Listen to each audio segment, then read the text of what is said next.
അല്ലാഹു മുസ്ലിങ്ങളുടെ മാത്രം ദൈവമല്ല, യഹോവയും ഈശ്വരനും അതേ ദൈവം തന്നെ.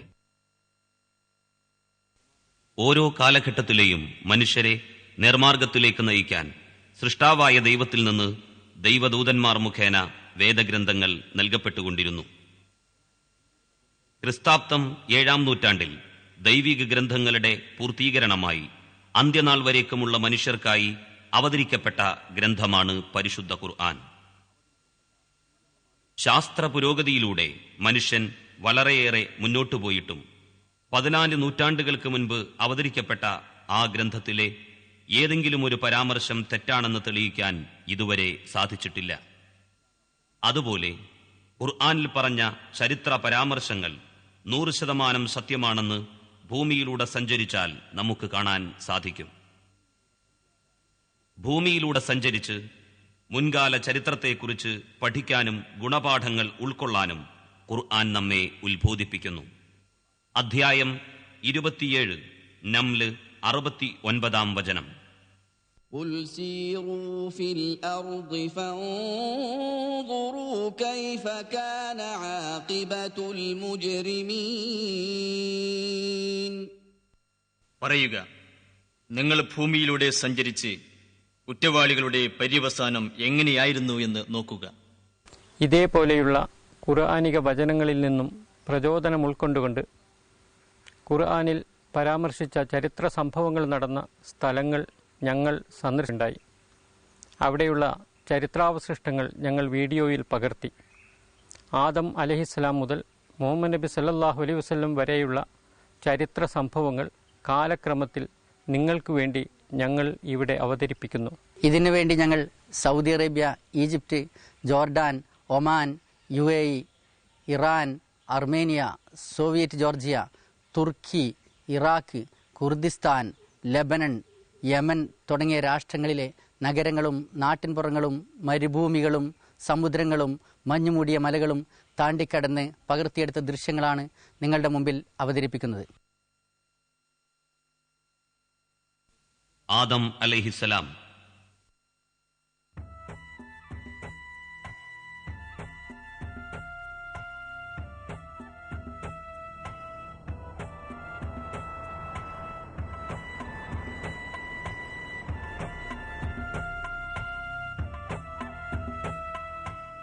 ലക്ഷോപലക്ഷം ജീവവർഗങ്ങളിൽ നിന്ന് വ്യത്യസ്തമായ വിശേഷ ബുദ്ധിയോടുകൂടി സ്വർഗത്തിൽ ദൈവത്താൽ സൃഷ്ടിക്കപ്പെട്ട് ഭൂമിയിലേക്ക് ഇറക്കപ്പെട്ടവനാണ് മനുഷ്യൻ.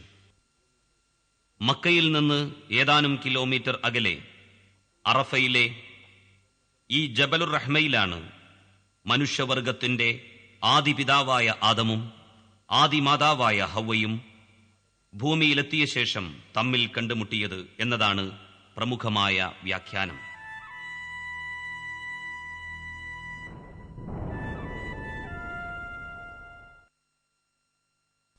നൂഹ് അലൈഹിസ്സലാം.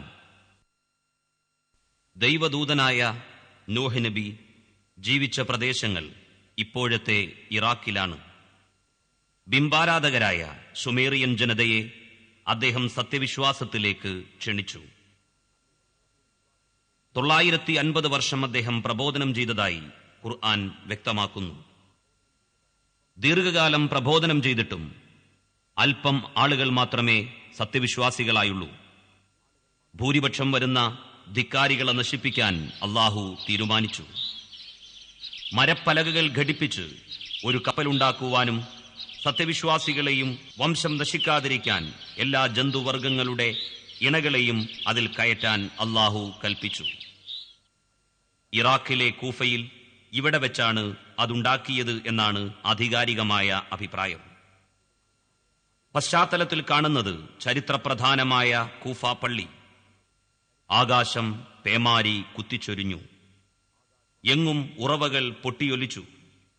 ആയിരക്കണക്കിന് അടി ഉയരത്തിൽ വെള്ളം പൊങ്ങി.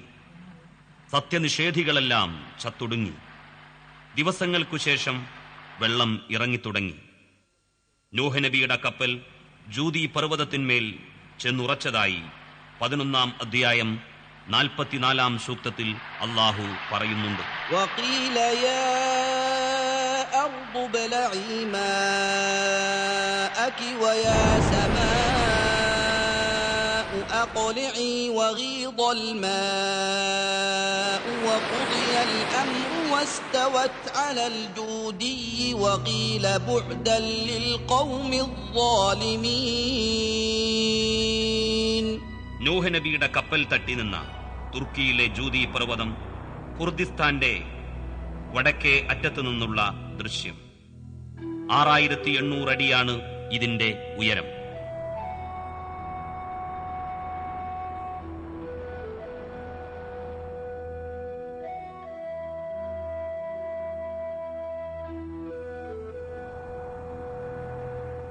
കിഴക്കൻ തുർക്കിയിൽ അർമേനിയൻ അതിർത്തിക്ക് സമീപം സ്ഥിതി ചെയ്യുന്ന ഐസ് മൂടിക്കിടക്കുന്ന ഈ അറാറത്ത് പർവ്വതത്തിൽ നിന്ന് 300 കിലോമീറ്റർ അകലെയാണ് ജൂതി പർവ്വതം സ്ഥിതി ചെയ്യുന്നത്.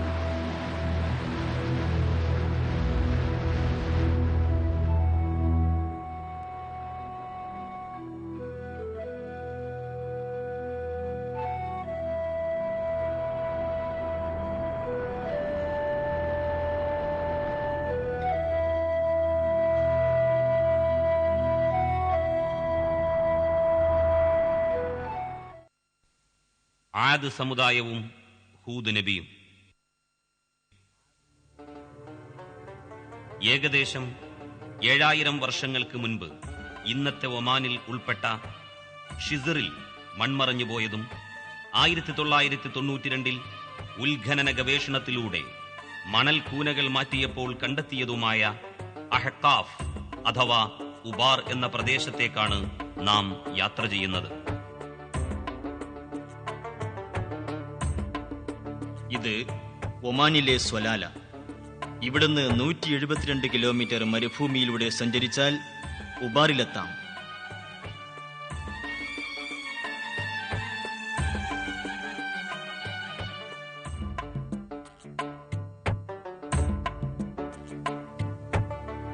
ഹൂദ് നബിയുടെ ജനതയായ ആദ് സമുദായക്കാർ ജീവിച്ചിരുന്ന പ്രദേശമാണ് ഉബാർ. മണൽക്കുന്നുകൾ മാറ്റിയപ്പോൾ കണ്ടെത്തിയ ഏതാനും വീടുകളുടെ അവശിഷ്ടങ്ങളാണിത്. അധ്യായം 11 ഹൂദ് 50 അല്ലാഹു പറയുന്നു: وإلى عاد أخاهم هودا قال يا قوم اعبدوا الله ما لكم من إله غيره إن أنتم إلا مفترون. ആദ് ജനതയിലേക്ക് അവരുടെ സഹോദരനായ ഹൂദിനെയും നാം നിയോഗിച്ചു. അദ്ദേഹം പറഞ്ഞു: എന്റെ ജനങ്ങളെ, നിങ്ങൾ അല്ലാഹുവിനെ ആരാധിക്കുക. നിങ്ങൾക്ക് അവനല്ലാതെ യാതൊരു ദൈവവുമില്ല. നിങ്ങൾ കെട്ടിച്ചമച്ച് പറയുന്നവർ മാത്രമാകുന്നു. സൂറത്ത് ഹൂദിൽ തുടർന്നുള്ള സൂക്തങ്ങളിൽ ഹൂദ് നബി പ്രബോധനം ചെയ്ത സത്യസന്ദേശത്തെ അവർ ധിക്കരിച്ചു തള്ളിയതായി ഖുർആൻ പറയുന്നു.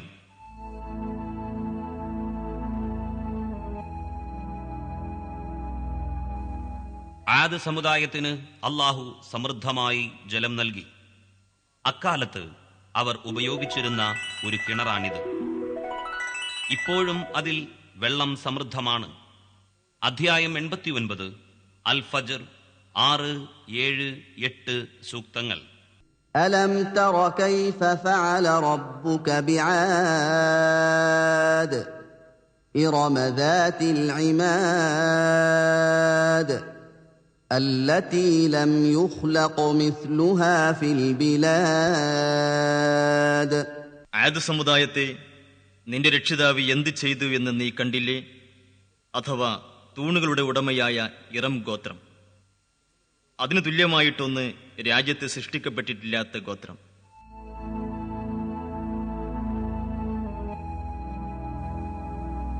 പ്രസ്തുത തൂണുകളുടെ മാതൃക. അവരുടെ തൂണുകളുടെ അവശിഷ്ടമാണിത്.